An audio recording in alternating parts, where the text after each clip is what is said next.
The gavel hung in the air, a suspended wooden moon in the stale, artificial light of the courtroom. Judge Arthur Finch froze, his hand clenched around the handle, his knuckles white. His gaze had swept across the public gallery, a routine, dismissive gesture, until it landed on me. And then, it stopped. The universe stopped. The low murmur of lawyers and clerks, the rustle of papers, the distant cough from the back row, it all dissolved into a profound, ringing silence that existed only for the two of us. For 40 years, I had been Evelyn Reed. A widow in a quiet Vermont town. A woman whose greatest conflicts were fought against aphids on her prize-winning orchids and the stubborn rise of a sourdough starter. I was the smell of cinnamon buns on a Sunday morning, the rustle of a newspaper in a wicker chair, the gentle clink of a teacup against its saucer. But in that one, shattering moment, Judge Arthur Finch didn't see Evelyn Reed. He saw a ghost. His face, usually a mask of judicial indifference, slackened. The blood drained from his cheeks, leaving behind a waxy, gray pallor I hadn't seen on a man's face since a rainy night in Zurich in '78. His eyes, wide with a specific, curated terror that has no statute of limitations, were looking straight through my sensible wool coat and my carefully coiffed silver hair. He was seeing the woman I had buried 4 decades ago. He was seeing the architect. It had all started so simply, as cataclysms often do. A phone call 3 days ago. My grandson, Leo, his voice a mixture of youthful indignation and genuine fear. "Grandma? I'm in a little trouble." A little trouble turned out to be a second-degree charge of criminal mischief and trespassing. Leo, my brilliant, passionate, and hopelessly naive Leo, had participated in an environmental protest. He and his university friends had chained themselves to the gates of a construction site for a new luxury resort development, a project by a corporate behemoth called Thorne Industries. In the process, they had allegedly damaged a bulldozer. My Leo, who couldn't bring himself to squash a spider, had apparently taken on a 10-ton piece of machinery. "It's a misunderstanding, Grandma," he had insisted. "We were peaceful. Thorne is destroying an old-growth forest. We had to do something." Of course, he had to. He was his grandfather's grandson, full of fire and a belief in a just world. A belief I had spent my life learning was a dangerous liability. So I did what any grandmother would do. I baked him his favorite lemon bars, packed them in a tin, and drove the 40 miles to the county courthouse. The Vermont landscape rolled by my window in a familiar, soothing tapestry of green hills and white church steeples. I told myself this was a formality. A stern lecture from a judge, a hefty fine I would quietly pay, and a story Leo would tell for years about his activist days. I was annoyed, worried, but not alarmed. Alarm was an emotion I had meticulously pruned from my life, like a dead branch from a rose bush. I found Leo in the hallway, looking small and rumpled in a borrowed suit. He hugged me, and for a moment, I breathed in the scent of his laundry detergent and the faint, lingering smell of campfire from his last camping trip. He was my anchor.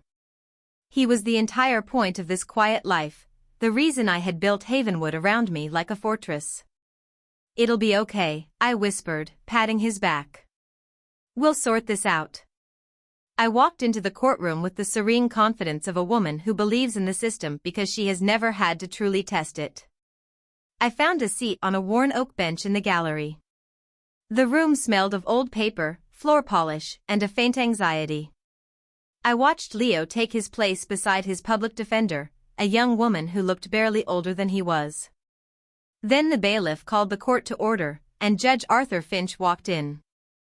I felt a faint, cold prickle on the back of my neck.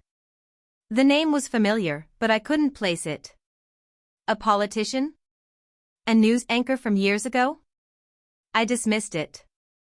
My memory for names had softened with age, even if my memory for other things, escape routes, the tensile strength of piano wire, the precise location of pressure points on the human body, remained stubbornly sharp. He sat, adjusted his robes, and began the day's proceedings. He had a stern, commanding presence, a face carved from granite and impatience. He processed a few minor cases with brisk efficiency. And then, he called Leo's case. The People versus Leo Vance. Leo stood up, his shoulders squared. I felt a surge of pride, quickly followed by a pang of dread. I watched the judge, not my grandson. He glanced at the file, then at Leo, then his eyes did that lazy, sweeping survey of the gallery. Our eyes met. 40 years is an eternity.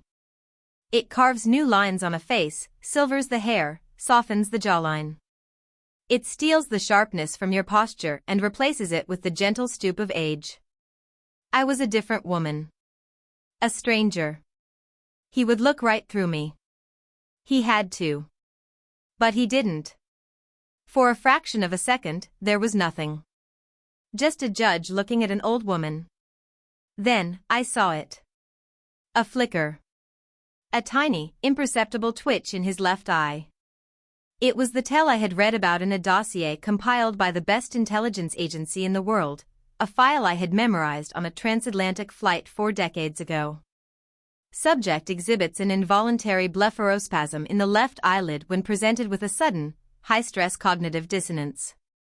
The file was on a young, ambitious federal prosecutor named Arthur Finch, the man who had been building a career-making case against the most powerful mob boss on the East Coast.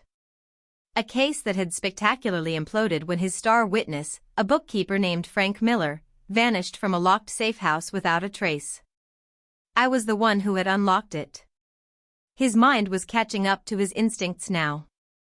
The vague familiarity was crystallizing into a horrifying certainty. The high cheekbones, the shape of the eyes, even softened by age, the architecture of my face was the same. He wasn't just remembering a case, he was reliving the single greatest failure and mystery of his life. The gavel was still hanging in the air when he finally found his voice, a choked, unfamiliar croak. This court is in recess. The bang that followed was definitive. It wasn't the sound of a judge adjourning a session. It was the sound of a door slamming shut on my life. The sound of a tomb being sealed. Or, perhaps, of one being broken open. I didn't wait. My body moved with a forgotten efficiency. I was on my feet, my hand on Leo's arm, steering him toward the exit before the bailiff had even finished shouting for order. Leo was confused, looking back at the judge's retreating form. "Grandma, what's happening?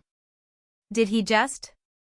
"We're leaving, Leo," I said, my voice low and steady, a tone I hadn't used since I told a terrified diplomat's wife to walk, not run, toward the unmarked embassy car. Right now. As we pushed through the heavy doors into the hallway, I took a deep, shuddering breath. The scent of cinnamon from the forgotten lemon bars in my purse filled my lungs. It was a scent from a life that was, as of 10 seconds ago, officially over. The life I had built, brick by silent brick, for 40 years, was about to be torn down. And I was the one who had just handed them the wrecking ball. The hallway was a blur of peeling paint and scuffed linoleum. My hand was a vice on Leo's elbow, my pace brisk and purposeful. The soft soles of my orthopedic shoes made no sound, a habit of silence I'd never quite managed to unlearn. "Grandma, slow down," Leo protested, stumbling slightly to keep up. What was that all about? The judge, he looked like he saw a ghost. He did, darling, I thought. He saw mine. "Judges have bad days like everyone else, Leo," I said, my voice unnaturally light. I didn't look at him. My eyes were scanning. 2 security guards near the main entrance, bored and overweight. A metal detector, unmanned during the recess. A bank of elevators. A stairwell.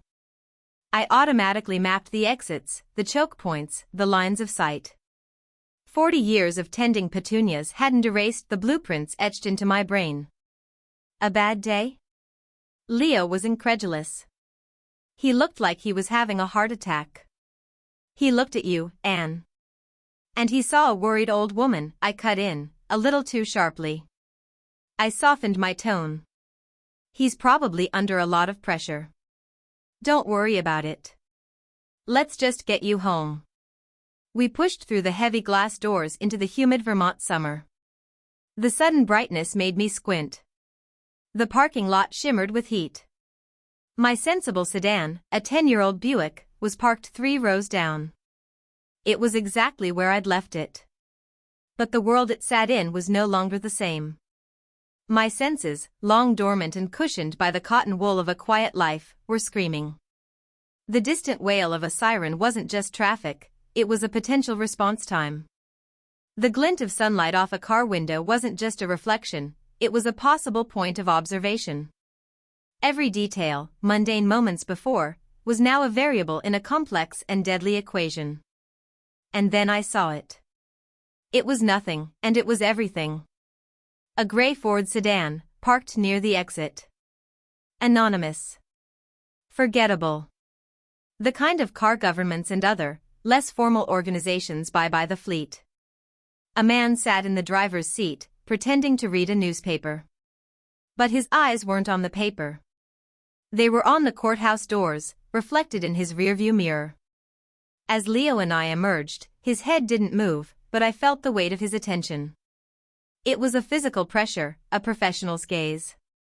He wasn't looking at a grandmother and her grandson. He was confirming a target. My heart, that sluggish, 78-year-old muscle, gave a hard, painful jolt. It was the icy shock of recognition. Not of the man, but of the situation. The tradecraft was old, but it was unmistakable. "Get in the car, Leo," I said. My voice was different now. The grandmother was gone. This was the voice of command.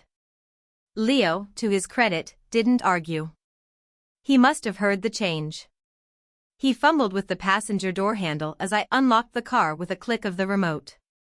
I slid into the driver's seat, my movements fluid, economical. I didn't look back at the gray Ford. You never look back. You simply know. I started the engine, my eyes sweeping the mirrors out of instinct. I pulled out of the parking space smoothly, calmly. I drove at the speed limit. I signaled every turn. I was a model citizen, a harmless old woman heading home. All the while, my mind was a whirlwind of calculations. Finch recognized me. He didn't just remember, he knew. How? After all this time? It doesn't matter. He knows. Who would he call? The marshals? The FBI? Unlikely. It would mean admitting his biggest case was compromised by a ghost, that he'd been made a fool of. It would end his career. No, he wouldn't go to them first. He'd panic. He'd try to understand. But the man in the gray sedan, he wasn't Finch's. That was a different species of hunter. "Are you okay, Grandma?" Leo's voice cut through the noise in my head. He was looking at me, his brow furrowed with concern. My knuckles were white on the steering wheel. I forced them to relax. "I'm fine, dear. Just upset about all this. It's a disgrace they're treating you like a common criminal." The lie tasted like ash in my mouth. I glanced in the rearview mirror. The gray Ford was 2 cars behind us. It kept its distance, never getting too close, never falling too far behind. A professional tale. My stomach tightened. They weren't trying to be subtle. This was a message. We see you. We know where you are. The familiar drive home became a nightmare. Every curve in the road that I usually loved, every quaint farmhouse and sprawling meadow, felt like a trap. This life I had built, this beautiful, quiet stage for my final act, had been exposed. The set was being dismantled around me. The fortress of Havenwood had been breached. I thought of the promises I had made to myself, to my husband before he died. That this part of my life was over. That the architect was a name in a sealed file, a phantom from another lifetime. I had kept that promise for 40 years. I had become Evelyn. I had learned to bake, to garden, to gossip about property taxes at the local diner. I had attended parent-teacher conferences and patched Leo's scraped knees. I had built a life so profoundly normal that I had almost come to believe the lie myself. Almost. But you can't erase who you are. You can only bury it. And now, someone had brought a shovel. As I turned onto the long gravel driveway leading to my house, the gray Ford slowed and continued down the main road, disappearing over the hill. They weren't coming for me now. This was just the opening move. They were re-establishing the board, putting their pieces in place. They wanted me to know I was in check. I pulled the car to a stop in front of the house, the neat little Cape Cod I had called home for 4 decades. The roses were in full bloom, their scent thick and sweet in the air. The porch swing my husband built was swaying gently in the breeze. It was a picture of peace. A picture of a life that was a lie. And I feared, with a certainty that chilled me to the bone, that the price for that lie was about to be collected. And the currency they would demand was Leo. "Stay in the car for a minute," I told him, my voice flat. I got out, my old knees protesting. I stood on the gravel and looked at my home. The perfect lawn. The welcoming front door. The upstairs window to Leo's old room. I saw it all now not as a sanctuary, but as a series of vulnerabilities. It wasn't paranoia. It was muscle memory. The architect was awake. And she was terrified. "Go upstairs and get out of that suit, Leo," I said, my voice softer now, the grandmotherly mask sliding back into place. "Take a shower. You'll feel better." He nodded, his shoulders slumped in a way that made him look like a little boy again. He was exhausted and confused. I watched him trudge up the stairs, the floorboards creaking a familiar lament. The moment I heard the bathroom door click shut and the sound of the pipes groaning as the shower started, I moved. The house was quiet again, filled only with the rhythmic hum of the refrigerator and the distant hiss of water. But it was a different quiet. It was the silence of a held breath. I didn't go to the kitchen to start dinner. I didn't go to the living room to sit in my favorite chair. I walked to the narrow door at the end of the hall and opened it. A wave of cool, damp air washed over me, carrying the scent of earth, laundry detergent, and 40 years of stored memories. The scent of my basement. My hand found the familiar string, and a single bare bulb flickered to life, casting long, dancing shadows across the concrete floor. The basement was my kingdom of the mundane. Shelves lined with jars of peaches and strawberry jam, their jewel-toned contents glowing in the dim light.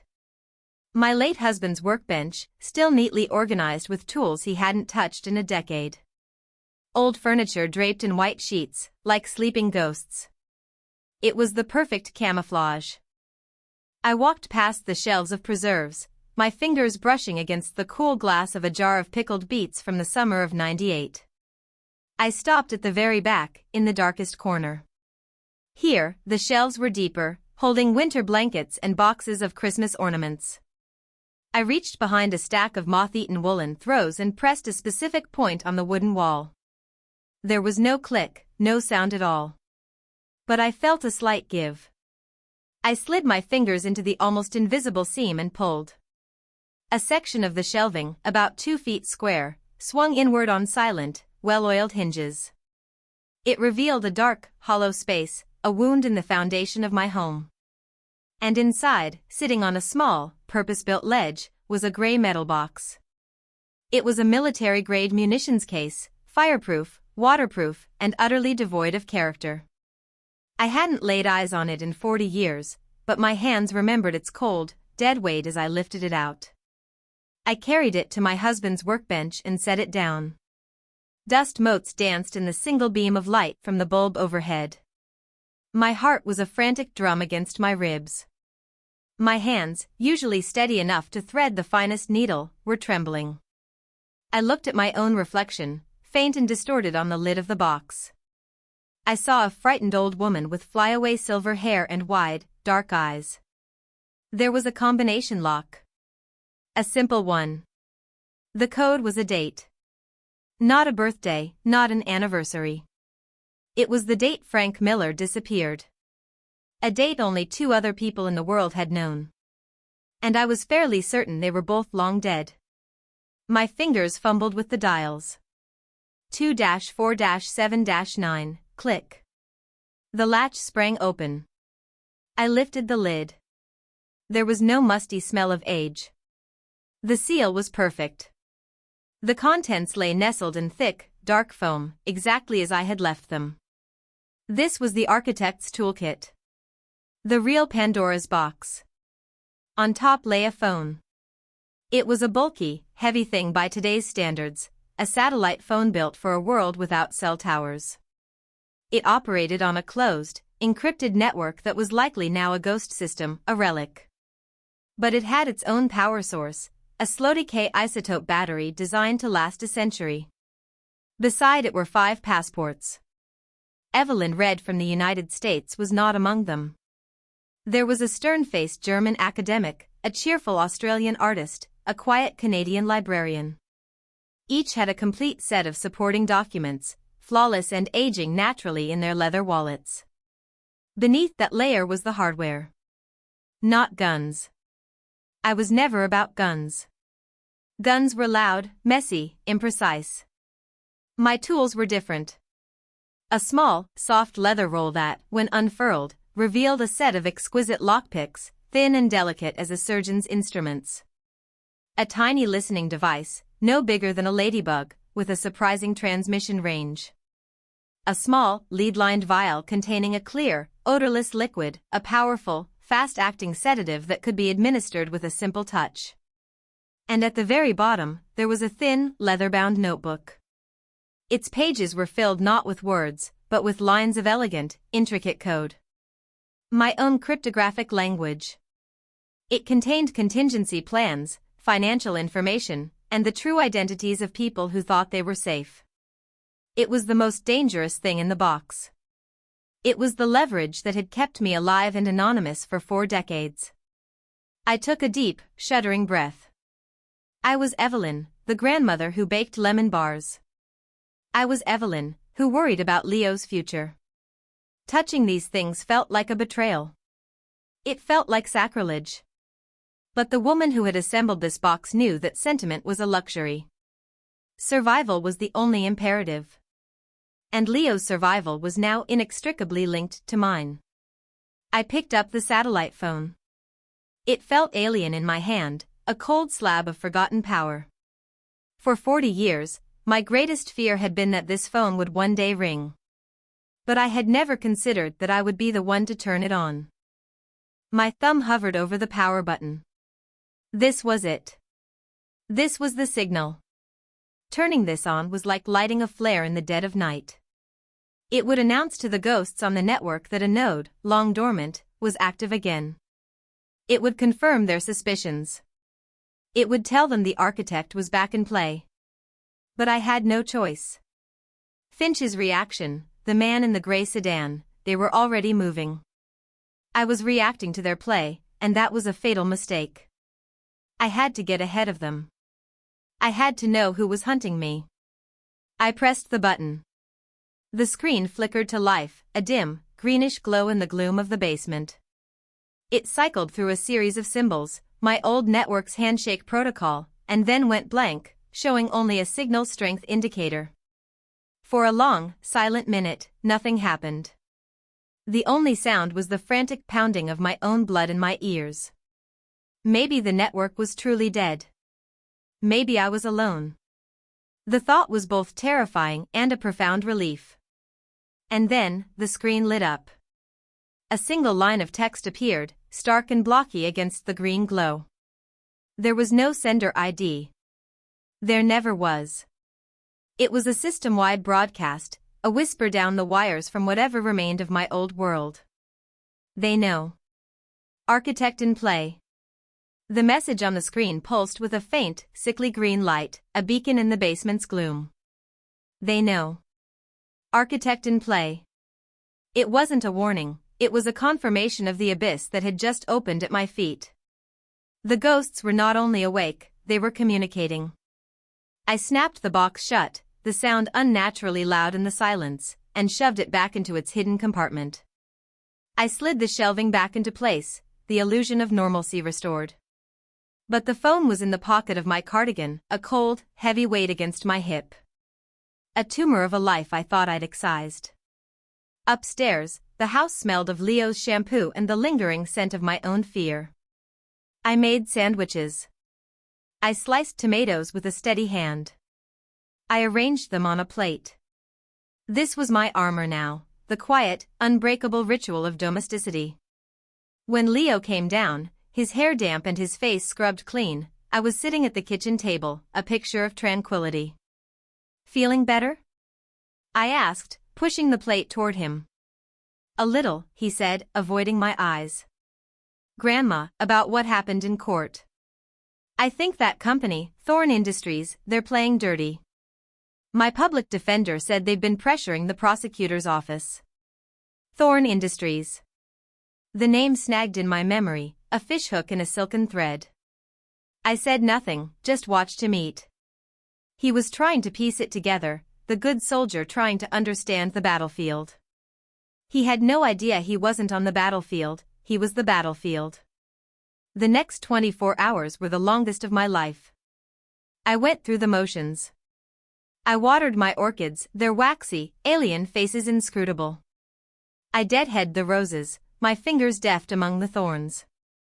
I listened to Leo's theories about corporate malfeasance and political corruption, nodding in all the right places. All the while, the phone in my pocket was a silent, vibrating nerve. Every passing car on the road outside was the gray Ford. Every shadow in the garden was a lurking figure. I didn't sleep. I sat in the dark of my living room, watching the moon track across the sky, listening to the old house groan and settle. I was waiting. The opening move had been made. The response was mine. But I couldn't move until I knew who all the players were. The message confirmed my fears, but it didn't name the enemy. The call came the following evening. Not on the satellite phone, that would have been too simple. It came on my landline, the beige rotary dial phone in the hallway. I let it ring 3 times, exactly as protocol dictated for an emergency contact.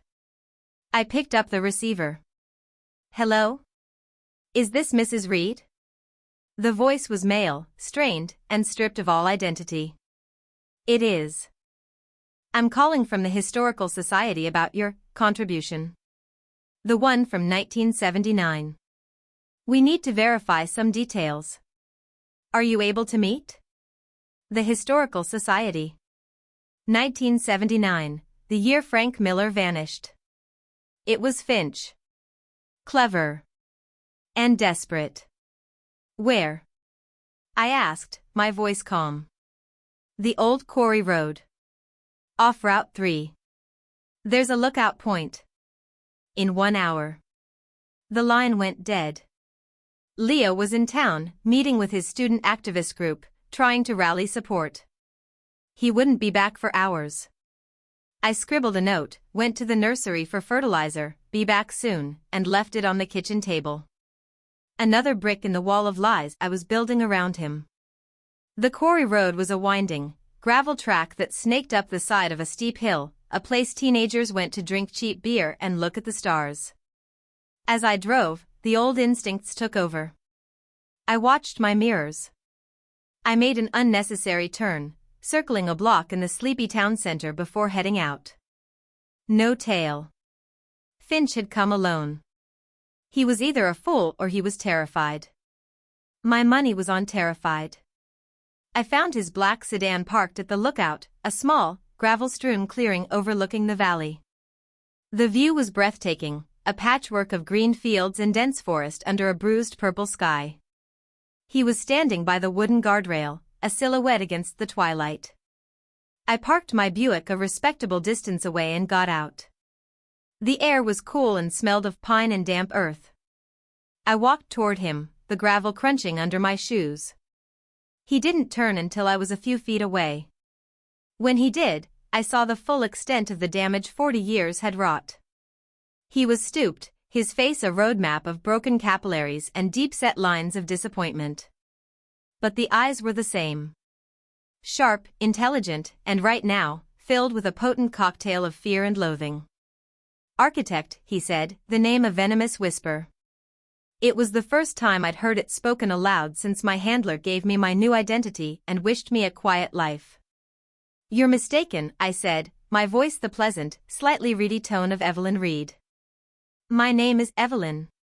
You must have me confused with someone else. He gave a short, bitter laugh. Don't. Please. Not after all this time. I see your face in my nightmares. The cheekbones, the eyes. I knew it the second I saw you. It was like a ghost walking into my courtroom. Then you have an overactive imagination, Judge, I said coolly. My imagination didn't get your grandson arrested on trumped-up charges by Thorne Industries, he shot back, his voice cracking. Did it? I went still. What does Thorne have to do with this? Finch ran a shaky hand through his thinning gray hair. Everything. Marcus Thorne is the CEO. He's the son of Anthony Thorne. The man whose empire I tried to dismantle 40 years ago. The man you saved by making my witness disappear. The pieces clicked into place with sickening precision. Anthony Thorne, the mob boss.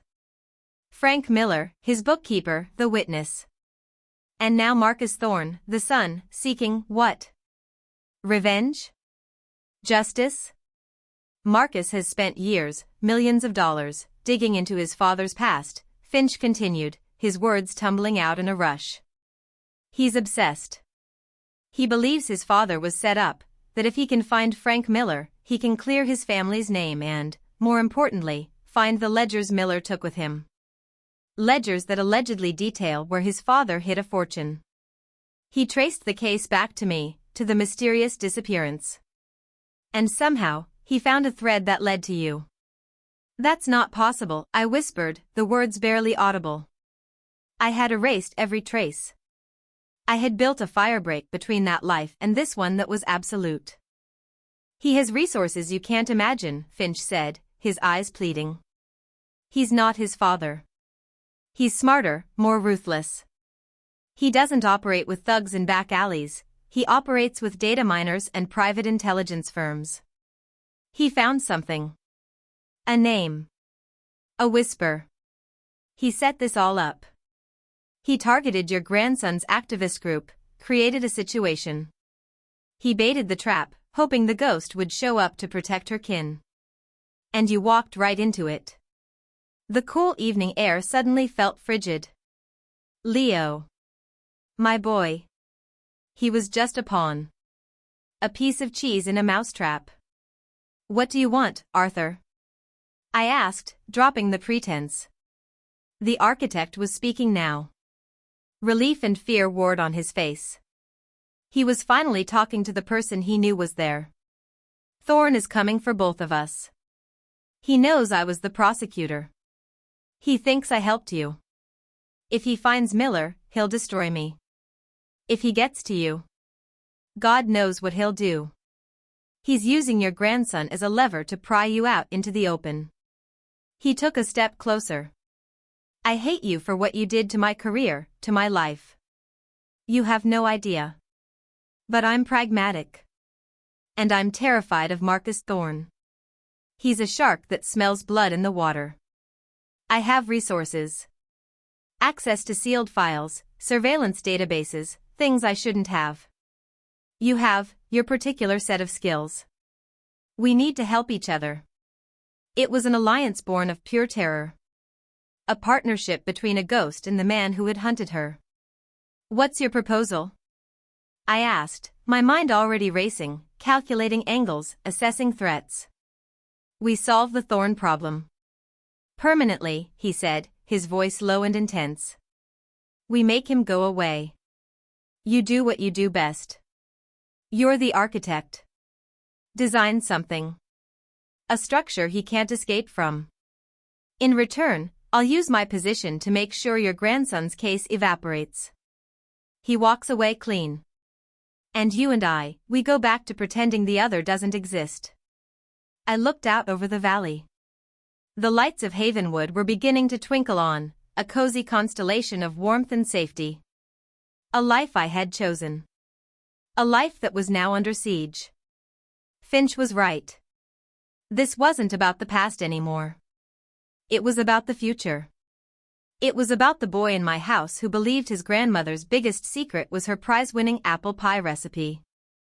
"All right, Arthur," I said, turning back to him. His silhouette was almost lost in the deepening dark. "You have a partner." The drive back from the quarry was a descent from one reality into another. I left Judge Arthur Finch standing in the twilight, a man haunted by the past, and drove back toward a house haunted by the future.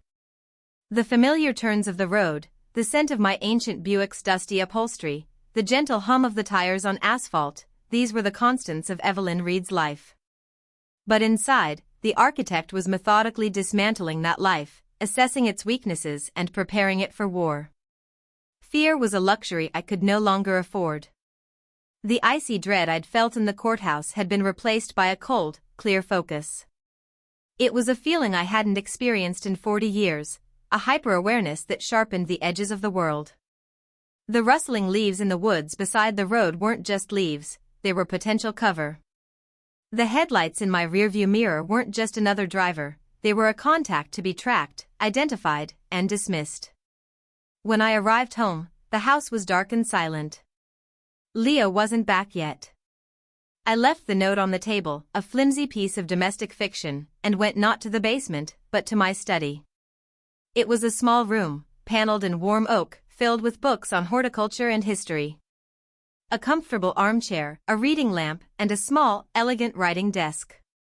This was Evelyn's sanctuary. Tonight, it would become the architect's command center. I retrieved the satellite phone from my pocket and placed it on the desk. Next, I took out Leo's old laptop. He had left it for me when he went to college, insisting I needed to get online. I used it mostly for looking up rose hybrids and emailing my sister in Florida. Its cheerful, user-friendly interface was about to be put to a very different purpose. Finally, I retrieved the cryptographic notebook from its hiding place, tucked away behind a loose brick in the fireplace. I opened it. The pages were filled with my elegant, spidery script, a language of symbols and numbers that looked like madness but was, in fact, a perfect, unbreakable logic. In it were the keys. Not to doors, but to assets. Dormant accounts. The contact information for a handful of resources, people who owed me their lives or their freedom, bound by debts that never expire. And protocols. Strategies for dismantling systems, both human and digital. The principles of my work had not changed. Only the tools were different. 40 years ago, information was gathered through whispers in smoky bars, documents stolen from filing cabinets, and conversations recorded on bulky reel-to-reel tapes. Now, it flowed through invisible channels, a global river of data. To stop Marcus Thorne, I had to find a way to divert that river. Or poison it. I spent the first hour online, cloaking my presence through a series of encrypted relays, a skill that is, apparently, like riding a bicycle. The public face of Thorne Industries was a fortress of corporate PR, press releases about charitable donations, glossy profiles of its executive team, glowing financial reports. It was impenetrable. But every fortress has a back door. And back doors are always protected by people. I cross-referenced employee lists from public social media profiles with the company's own SEC filings. I was looking for the sweet spot, someone with high-level system access but low-level personal satisfaction. Someone overworked, underappreciated. A disgruntled digital gatekeeper. It took me 3 hours to find him. Daniel Peterson. Senior IT security analyst. His public profiles were a monument to quiet desperation. Vague complaints about his boss, photos of a modest vacation he couldn't really afford, proud posts about a new certification his company hadn't acknowledged. He had the keys to the kingdom, and he felt like a serf. Daniel was my door. The next step required a different kind of tool. I put on a coat, drove to an all-night gas station in the next town over, and paid cash for a cheap, disposable burner phone. Back at my desk, I took a deep breath. I dialed the number for Daniel Peterson's office extension, which I'd found in an old internal directory uploaded by a disgruntled former employee. As the phone began to ring, I transformed myself. I straightened my posture. I let my voice drop half an octave, shedding the gentle, reedy tone of Evelyn Reed and finding the crisp, confident alto of a woman I had once pretended to be in Geneva. A corporate headhunter. Daniel Peterson, his voice was tired, wary. Mr. Peterson, good evening. My name is Jessica Thorne from TextDrive Solutions. I apologize for the late hour, but a colleague of yours passed along your name with the highest recommendation, and my client is rather insistent. There was a pause. I could hear the change in his breathing. Ego is the most reliable lock to pick. A recommendation, he asked, a hint of pride in his voice. Indeed. For your work on the European server migration last quarter. My client, a major player in the global logistics space, is building a new cybersecurity division. They're looking for a director. Someone with your specific skill set. I let the words hang in the air. Director. Global logistics. I was selling him a fantasy, and he was buying it. We talked for 15 minutes. I praised his work, sympathized with the burdens of being the smartest guy in the room, and painted a vivid picture of a corner office and a 7-figure salary. I'm sending you a secure link to my email now, I said, my voice all business. It contains a preliminary offer and a non-disclosure agreement. The file is encrypted, of course. You'll need to enter your current network credentials to verify your identity and decrypt the document. Of course, standard procedure, he said, trying to sound like a man who dealt with this sort of thing every day. As he spoke, I was typing. The email I sent contained no job offer. It contained a single, elegant piece of spyware I had designed years ago, updated for the modern age. A digital ghost. The moment he entered his credentials, it wouldn't just steal them. It would embed itself in his system, creating a permanent, invisible backdoor for me. It would copy his keystrokes, his files, everything. I see the file, he said. Just give me a moment to open it. I held my breath.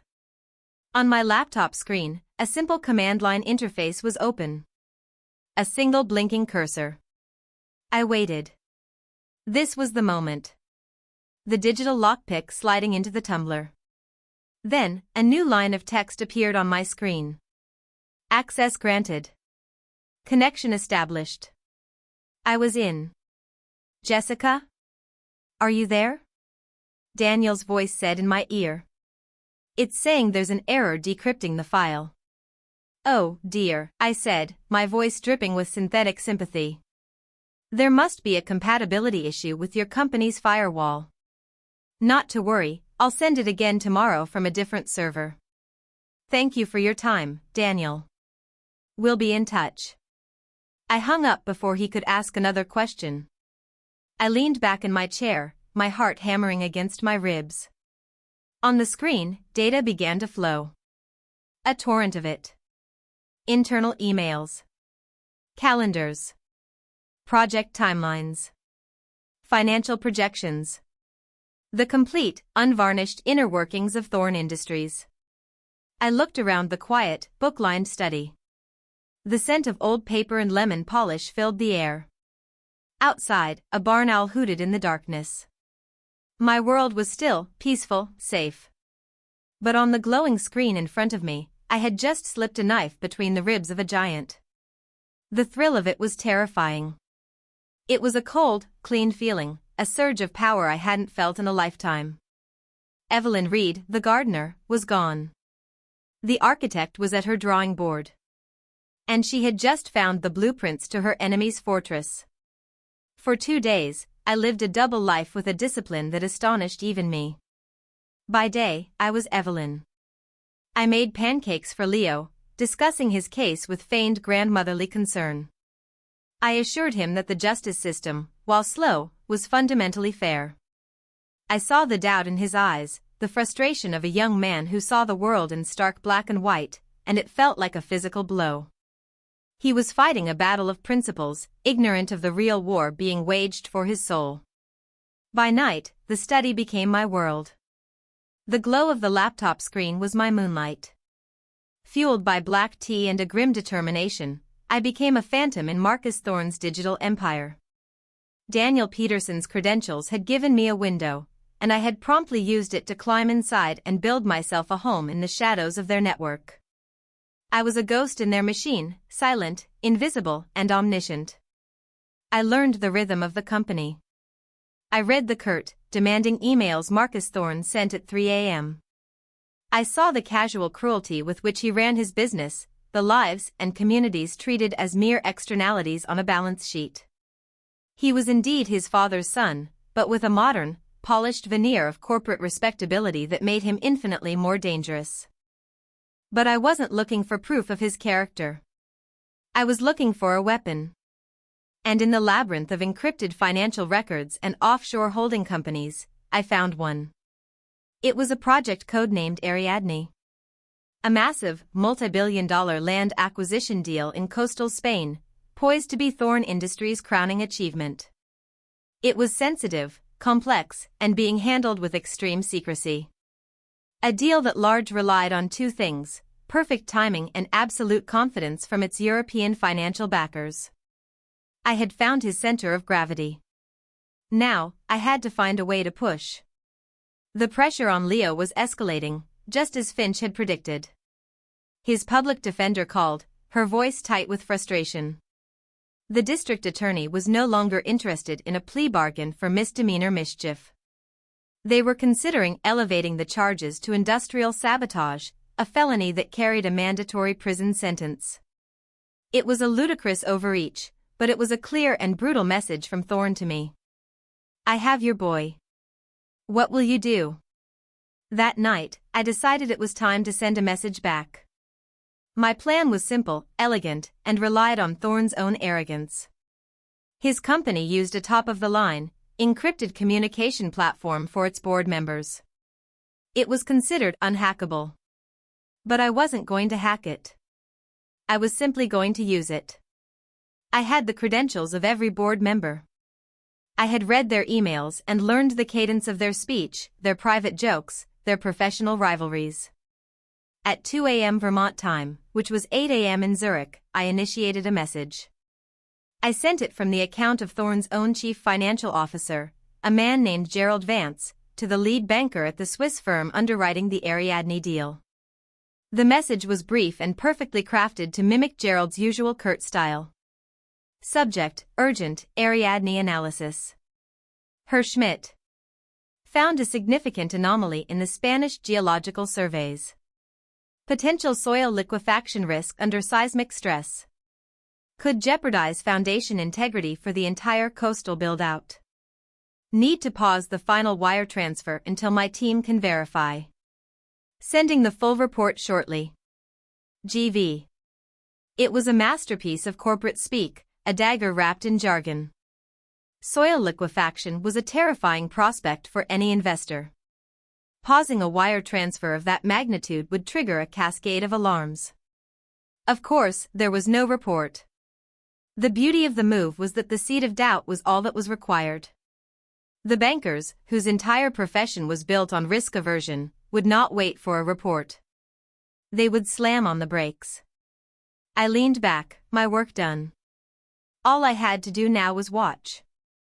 Through my back door into the network, I had a god's eye view.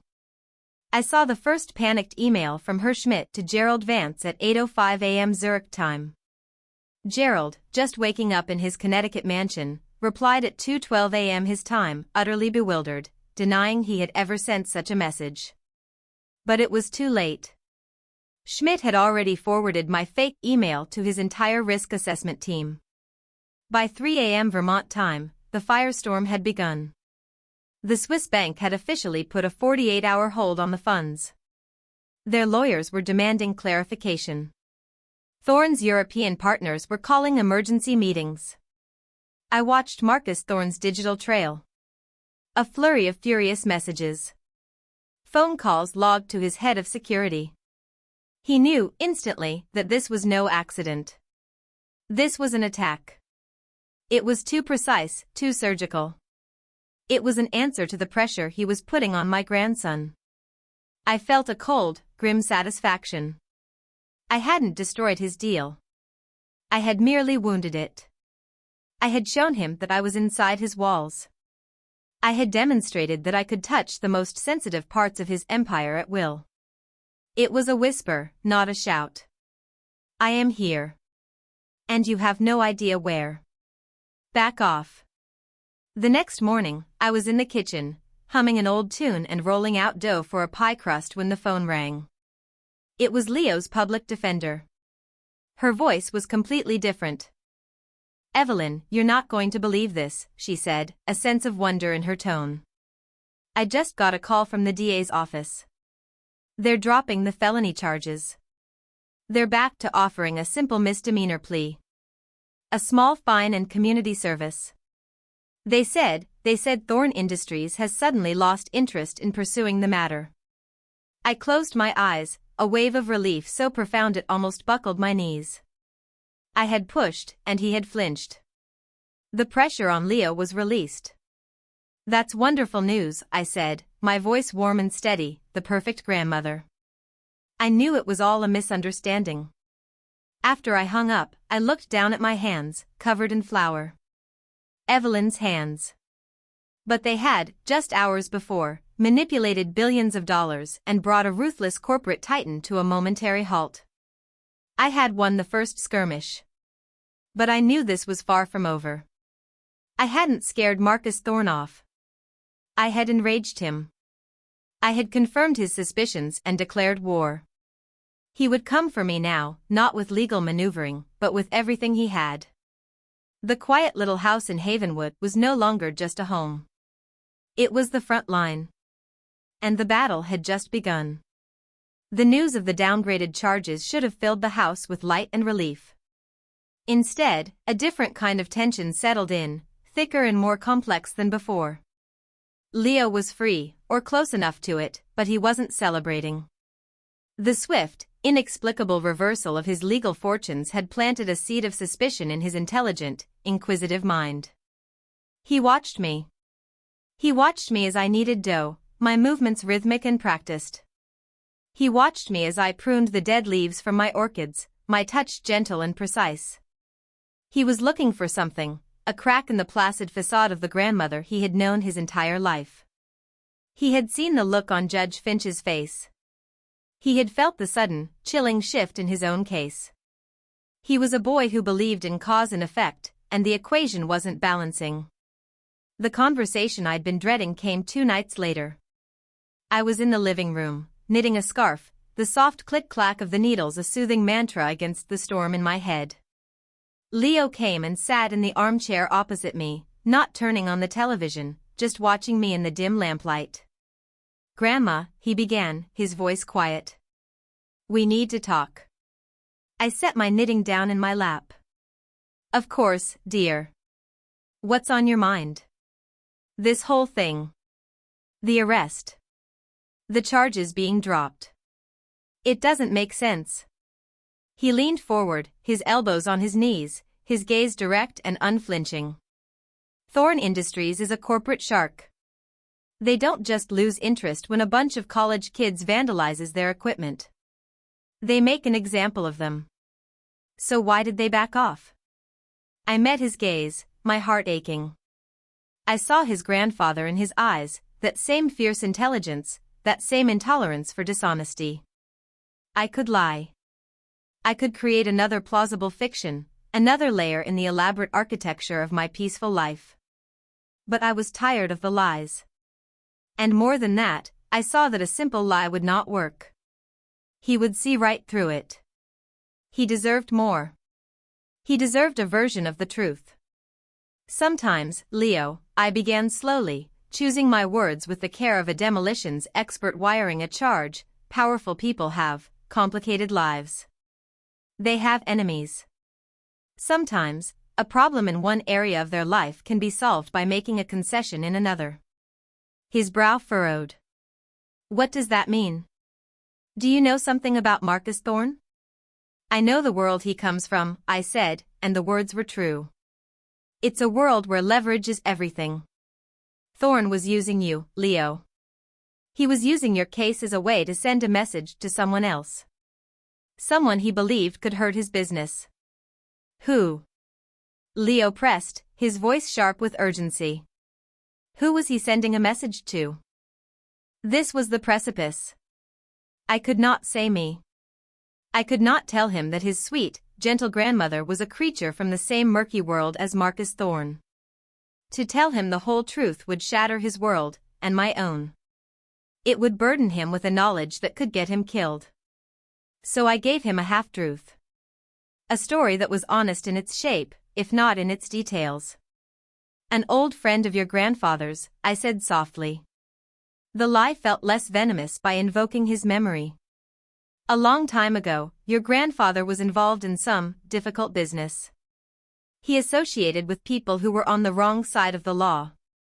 He wasn't a criminal, Leo, not at all. He was an idealist, just like you. He tried to help someone, a man who was in trouble with some very dangerous people. Marcus Thorn's father, to be precise.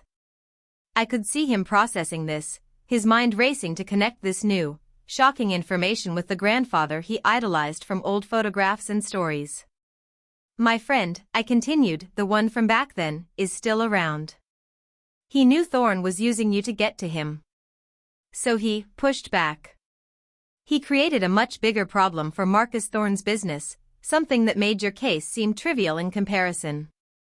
Thorn dropped the charges against you to get this other, bigger problem to go away. It was a perfect story. Plausible. It explained everything. It cast his grandfather in a heroic, if morally ambiguous, light. And it kept me safely hidden behind the persona of the loyal widow, the keeper of her husband's secrets. Leo was silent for a long time, staring into the cold fireplace. The only sound was the ticking of the grandfather clock in the hall. So, all this time, he said finally, his voice thick with a strange mix of disillusionment and awe, you knew this could happen? You knew we had a connection to these people? I knew there was a past, Leo, I said, my voice heavy with a genuine weariness. I prayed it would stay buried. I never wanted you to be touched by it. He looked up at me, and his eyes were filled not with accusation, but with a new, somber understanding. He was seeing me for the first time not just as his grandmother, but as a woman who had lived a whole life before he was born, a life of shadows and secrets. You should have told me, he said, but there was no anger in it. Only regret. Perhaps, I conceded. But some stories are burdens, Leo. I wanted to protect you from that weight. He stood up and came over to my chair. He knelt in front of me and took my hands in his. My hands, which still felt of flour and yarn, but which had, just nights before, typed lines of code that had moved mountains. He held them gently. I'm not a child, Grandma, he said. Whatever this is, whatever my grandfather was involved in, we're in it together. You don't have to protect me. Just, don't lie to me. I looked into his earnest, worried face, and my resolve hardened into something unbreakable. I had bought him his freedom, but I had also brought the war to our doorstep. My half-truth had built a new wall between us, but it had also, in a strange way, made him my ally. He didn't know the real fight, but he knew there was a fight. And he was standing with me. I won't, I promised, the words a silent vow. I would protect him. I would finish this. Not just by pushing Marcus Thorn back, but by dismantling his world so completely that no echo of it could ever touch Leo again. The price of his safety was my soul, and it was a price I was more than willing to pay. My first strike had been a warning. Thorn's retreat on Leo's charges was a tactical concession, not a surrender. I knew he would be coming for me now, not through the courts, but through the shadows. The quiet suburban streets of Havenwood no longer felt safe. I started sleeping with the satellite phone on my nightstand, a cold relic from a past that was now my present. I needed a new plan. A defensive strategy was a losing one. I couldn't spend the rest of my life looking over my shoulder, waiting for the blow to fall.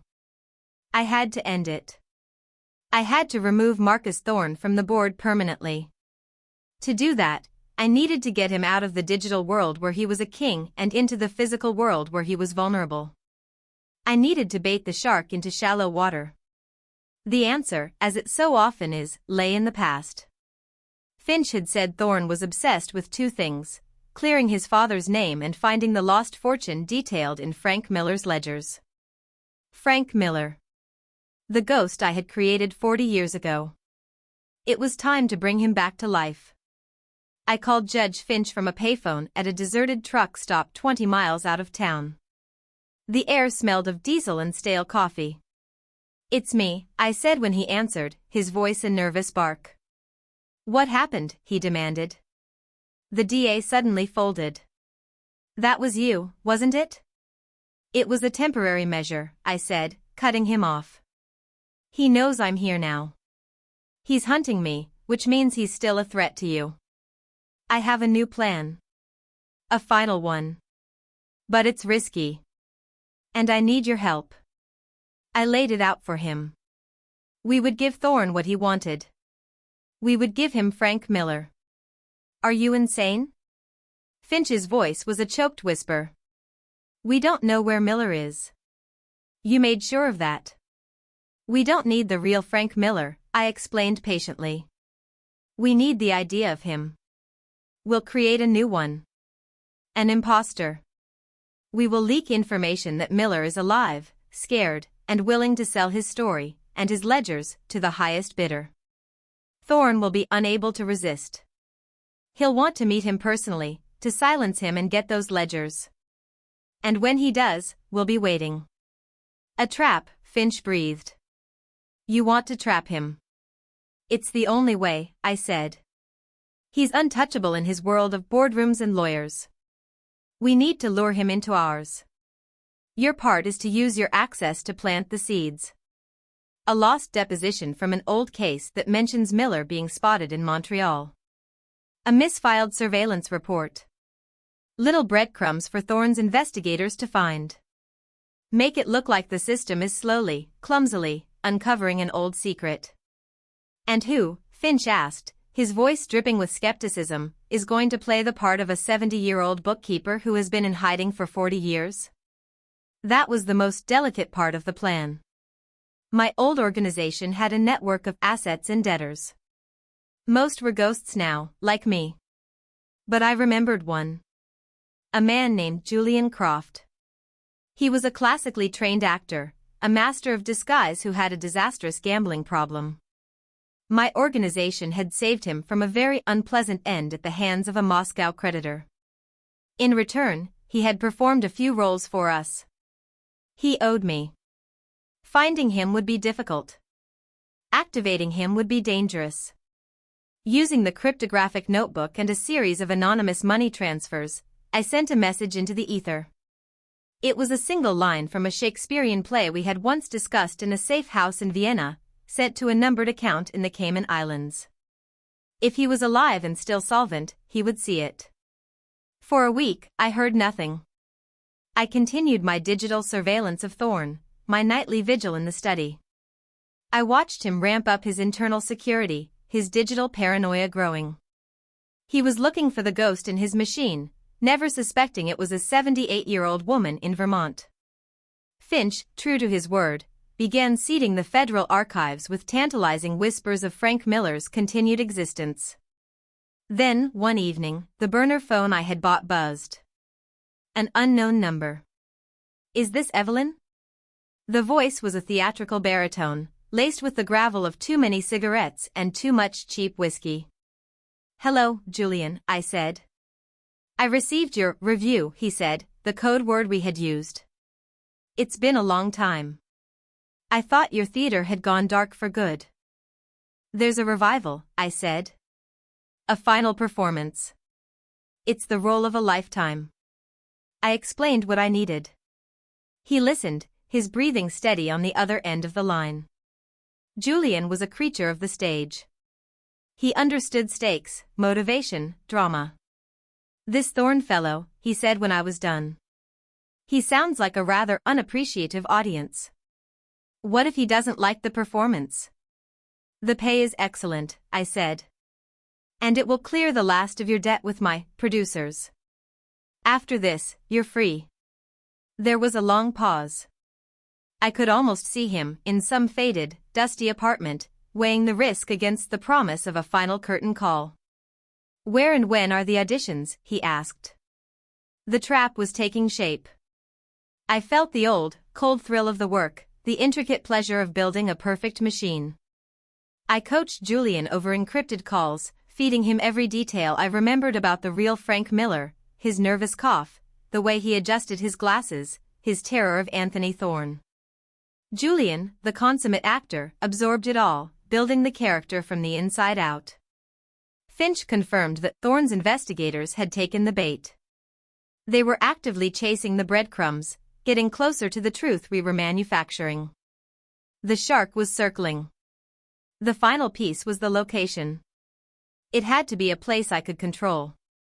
A place with limited exits and multiple points of observation. It had to be a stage. My mind went back to a place I hadn't thought of in years. The old Majestic Theater, downtown. A beautiful, crumbling relic that had been abandoned for 30 years. My husband had taken me there on one of our first dates. I knew its layout. The orchestra pit. The catwalks. The labyrinth of dressing rooms in the back. It was perfect. A place of ghosts and illusions, where the final act of this long, bloody drama would play out. I sent the location to Thorne, through a cutout, as the place where the terrified Frank Miller was willing to meet. Everything was in place. The actor was in costume. The stage was set. The audience of one was on his way. I stood in my quiet kitchen, the scent of baking bread filling the air, and felt a profound sense of dread.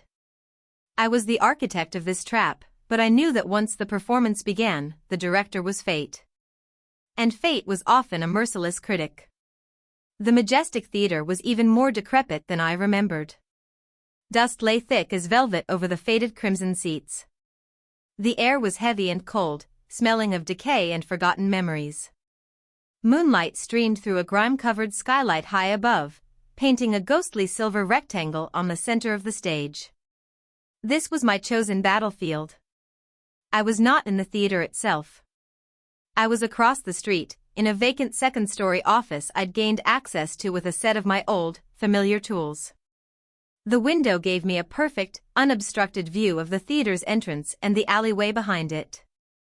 I was armed with a pair of high-powered binoculars and a simple walkie-talkie to communicate with Julian, who was already inside, waiting in the shadows of the orchestra pit. Finch was my eyes and ears on the official channels, parked a few miles away in his car, monitoring police frequencies, ready to call in the cavalry if things went sideways. The plan was simple. Julian, as Frank Miller, would meet Thorne on the stage. He would feed him a story of a life on the run, and offer him the ledgers, a convincing forgery I had spent a week creating, in exchange for a new identity and a significant sum of money. The entire conversation would be recorded by miniature microphones hidden on Julian's person and in the stage props. Thorne's admission of his intentions, his threats, his confirmation of his hunt for Miller, it would be enough, Finch assured me, to build a case for conspiracy, witness tampering, and a dozen other charges that would entangle him in the legal system for years. It was a clean plan. Surgical. But as I watched the empty street below, a knot of unease tightened in my stomach. I had designed this structure with meticulous care, but Marcus Thorne was not a predictable variable. He was a force of nature. At precisely 11 p.m., 2 black SUVs, sleek and silent as panthers, slid to a stop in front of the theater. They killed their lights, plunging the street back into darkness. No flashy arrival. This was business.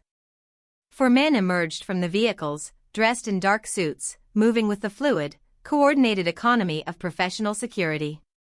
They fanned out, scanning the rooftops, the alley, the darkened windows of the surrounding buildings. My little office was one of a dozen. I held my breath, motionless in the darkness. Then, Marcus Thorne stepped out of the rear vehicle. He was taller than I'd expected from the photographs, impeccably dressed in a tailored overcoat. Even from this distance, he radiated an aura of absolute, predatory confidence. He was not a man walking into a trap. He was a hunter entering his territory. He gestured to his men. Two of them swept into the theater, their movements precise and methodical. I waited, my heart pounding a slow, heavy rhythm against my ribs. A few minutes later, one of them appeared at the entrance and gave a short, sharp nod. All clear. Thorne walked inside, two of his men flanking him. The other two remained outside, their eyes constantly moving. My walkie-talkie crackled to life, Julian's voice a stage whisper. The audience has arrived. Stay in character, Julian, I whispered back. Let him come to you. You are scared. You are desperate. My dear, his voice was laced with a strange, theatrical calm. For this salary, I am the very soul of terror. Through my binoculars, I could see the faint beams of flashlights cutting through the gloom of the theater's interior. I watched them sweep the cavernous space. Then, the beams converged on the stage. Thorne and his men walked down the central aisle. I saw Julian step out from the shadows of the orchestra pit, a hunched, pathetic figure in an ill-fitting coat, clutching a worn leather briefcase. He looked perfect. He looked like a man broken by 40 years of fear. Thorne. Julian's voice quavered, just loud enough for the microphones to pick up. Miller. Thorne's voice was a low, resonant baritone that carried even across the street. He stopped at the edge of the stage, looking up at Julian. You've led me on quite a chase. You look older than I expected. Hiding takes a toll, Julian rasped. Do you have what we discussed? It's in the car, Thorne said smoothly. First, I want to see the ledgers. And I want to hear your story. I want to know everything. This was it. Julian was drawing him in. The recording was capturing everything. My plan was working. And then, everything fell apart. Thorne gestured to one of his men. The man didn't move toward Julian. Instead, he walked to the side of the stage and pulled a heavy chain. With a groan of rusty gears, a single, harsh work light high in the rafters flickered on, flooding the stage with a brutal, unforgiving glare. In that sudden light, Thorne looked up at Julian, a slow, cold smile spreading across his face. The performance is over, old man, Thorne said, his voice losing its polished edge, replaced by something raw and contemptuous. You're a fine actor. I'll give you that. The trembling hands, the shuffling feet, it's a nice touch. But you're not him. My blood ran cold. Julian froze, caught in the spotlight. I don't know what you're talking about. Don't you? Thorne chuckled, a truly ugly sound. You see, I've been looking for Frank Miller for a very long time. And a few weeks ago, my people finally found him. In a miserable little nursing home in Nova Scotia. He'd had a stroke. Couldn't speak, couldn't move. But his eyes, they still had fear in them. Thorne paused, letting the horror of his words sink in. He reached into his coat and pulled out a small, silenced pistol. My real business tonight, he said, his voice dropping to a deadly calm, is not with Frank Miller's ghost. It's with the person who created him.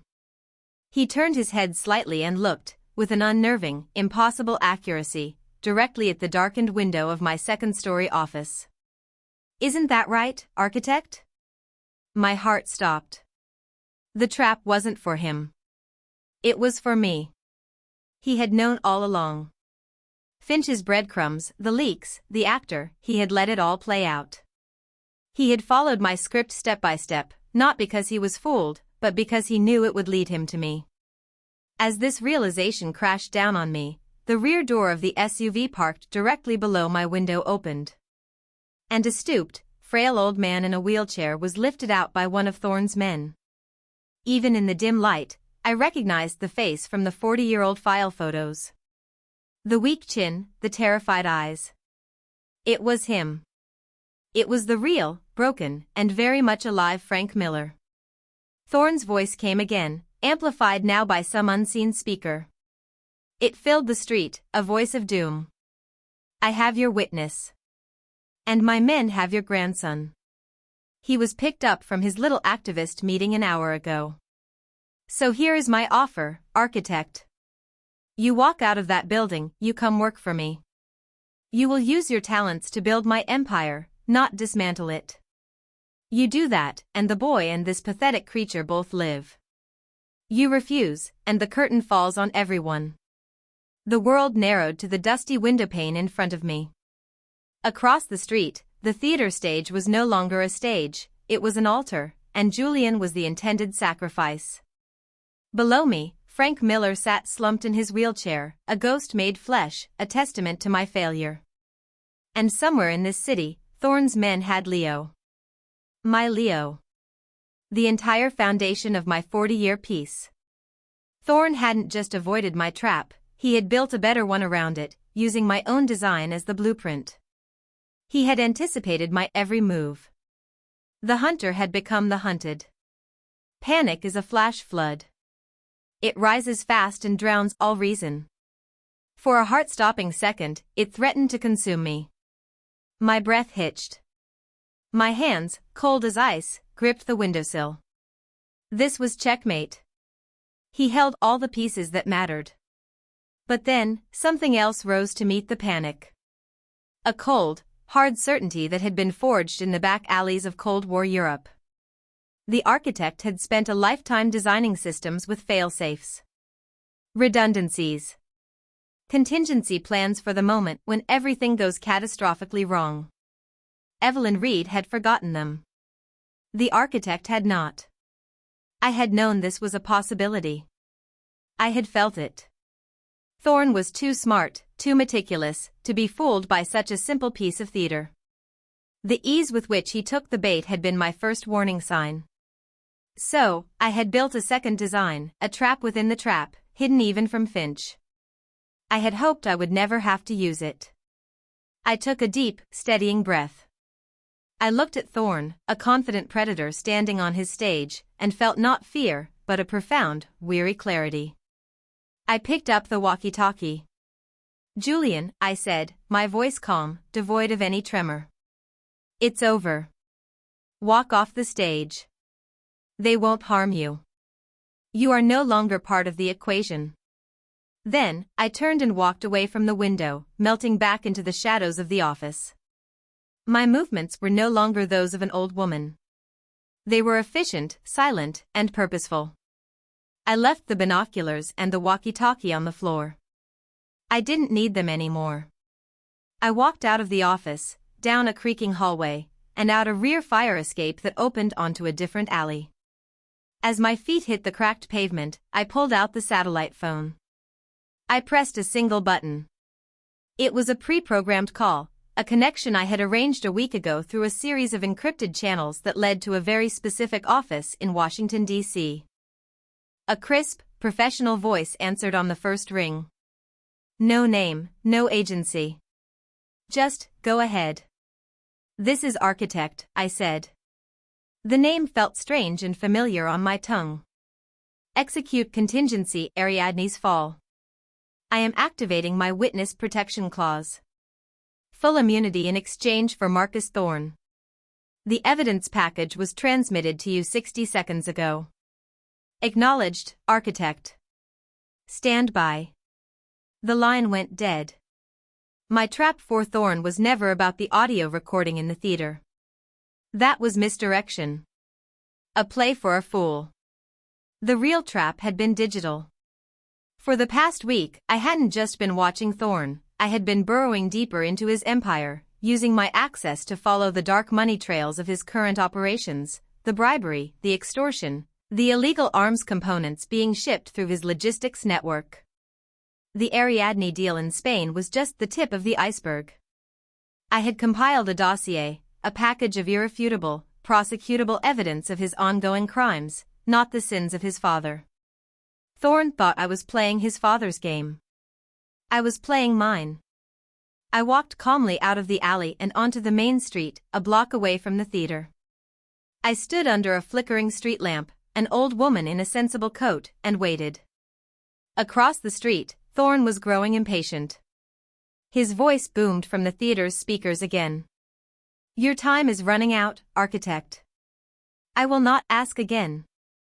I saw his men tense up, their hands going to their weapons. I saw Julian being roughly escorted off the stage. I saw Thorne raise the pistol, pointing it vaguely at the sky, a gesture of ultimate power. And then, the night erupted. It didn't start with sirens. It started with silence. The low hum of the city seemed to die. Then, from both ends of the street, black vehicles, the same models as Thorne's but with no shine, slid into place, blocking all exits. Men in dark tactical gear, bearing the insignia of the FBI hostage rescue team, emerged with a terrifying, silent efficiency. Red and blue lights began to flash, but with no sound, creating a surreal, strobing tableau. Thorne and his men were caught completely flat-footed. They spun around, weapons raised, but they were hopelessly outmaneuvered. Snipers' laser sights, tiny red dots of death, appeared on their chests. A voice cut through the air, amplified by a bullhorn. "Marcus Thorne. This is the FBI. Drop your weapon. You are under arrest." I watched Thorne's face, even from a distance. The shock. The disbelief. The slow, dawning comprehension. He looked from the federal agents to the theater, then his eyes scanned the street, searching. He was looking for the ghost, the old woman. He was looking for me. His empire hadn't been brought down by a resurrected ghost from his father's past. It had been dismantled by a quiet, meticulous audit of his present. I hadn't brought him to my world of shadows and whispers. I had simply held up a mirror and showed the real world who he was. Finch, sitting in his car miles away, would be seeing the news alerts light up his phone. Thorne Industries raided by feds. CEO Marcus Thorne arrested in dramatic standoff. He would understand, then, that I had never truly trusted him. I had used him as a pawn, just as Thorne had used Leo. In this world, you trust no one. You only build better systems. Thorne, seeing he was trapped, slowly, deliberately, placed his pistol on the ground. His men, seeing his surrender, did the same. The federal agents swarmed in. I watched as they put him in cuffs. He looked small and insignificant under the flashing lights. As they led him to one of the armored vehicles, his head turned one last time, his eyes sweeping the street. They passed right over me. They saw a frail, elderly woman, a curious bystander drawn by the commotion. They saw nothing. I turned and walked away, melting into the side streets before the first news vans arrived. The empire was falling. My work was done. As I walked, I thought of his last words to me, a challenge thrown into the darkness. Empires always fall, Marcus. Mine, your father's, yours. It's the law of nature. And I was, if nothing else, an agent of nature. The drive back to Havenwood was through a world washed clean by the coming dawn. The sky in the east was a pale, bruised purple, promising a new day. I drove under the speed limit, my old Buick a humble vessel of normalcy in the quiet, pre-dawn streets. The satellite phone lay in pieces in a dumpster miles behind me. The burner phone was at the bottom of a river. The architect's tools were scattered, her network silenced, her final message sent. I was just Evelyn Reed again. And this time, I believed it might be for good. Leo was waiting for me on the porch swing, a blanket wrapped around his shoulders.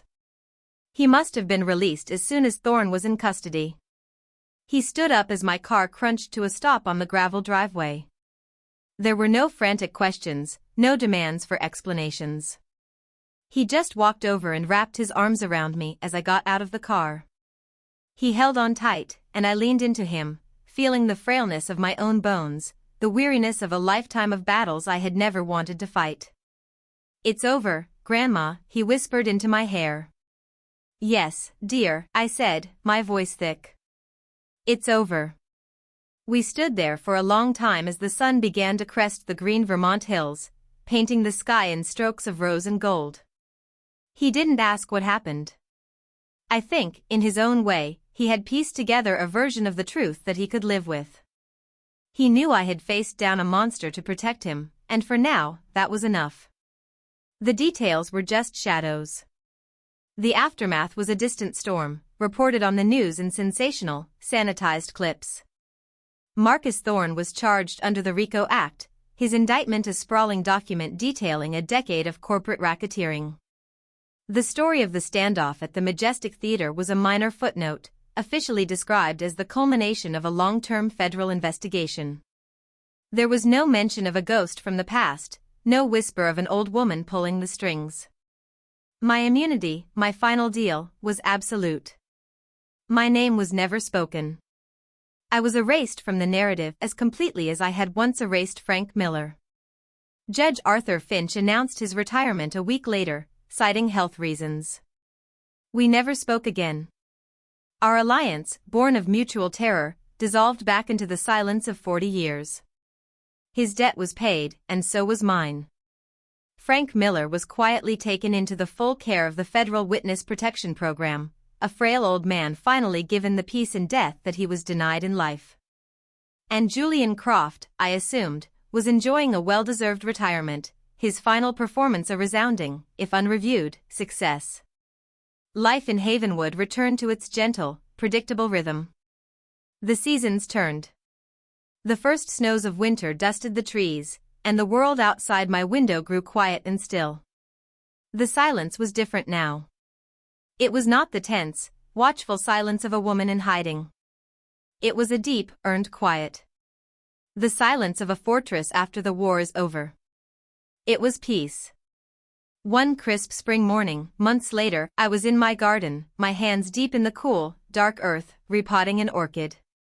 It was a rare Paphiopedilum, a lady's slipper, its pouch a deep, velvety maroon. Its roots were complex, tangled, and stubbornly strong.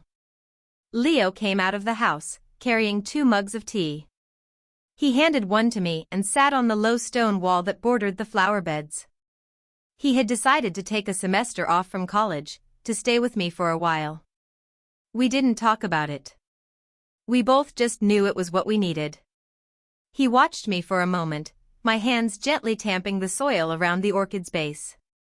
You never told me how you knew it would be okay, he said, not as an accusation, but as a simple, curious statement. I looked down at the plant in my hands. I thought of the intricate web of lies and truths I had woven, the violence and deception that had purchased this peaceful morning. I thought of the architect, the woman I had been, a creature of cold logic and hard choices. And I thought of Evelyn, the woman I had become, who found solace in the slow, patient growth of a flower. They were not 2 different people. They were, I finally understood, 2 parts of the same whole. Some roots go so deep, Leo, you can never pull them out, I said, my gaze still on the orchid. You can't change the soil you were planted in. All you can do is learn to grow the most beautiful flowers you can on top of it. He was quiet for a moment, then he nodded, a slow, understanding gesture. He didn't need the blueprints of my past. He just needed to know that the garden was safe. I finished with the orchid and set it on the bench, its strange, beautiful face turned toward the morning sun. I looked at my hands, stained with rich, dark soil. They were the hands of a gardener. They were the hands of an architect. They were my hands. I felt no burden, no lingering shadow. Only the gentle warmth of the sun on my face and the profound, unshakable calm of a story that had finally, truly, found its end.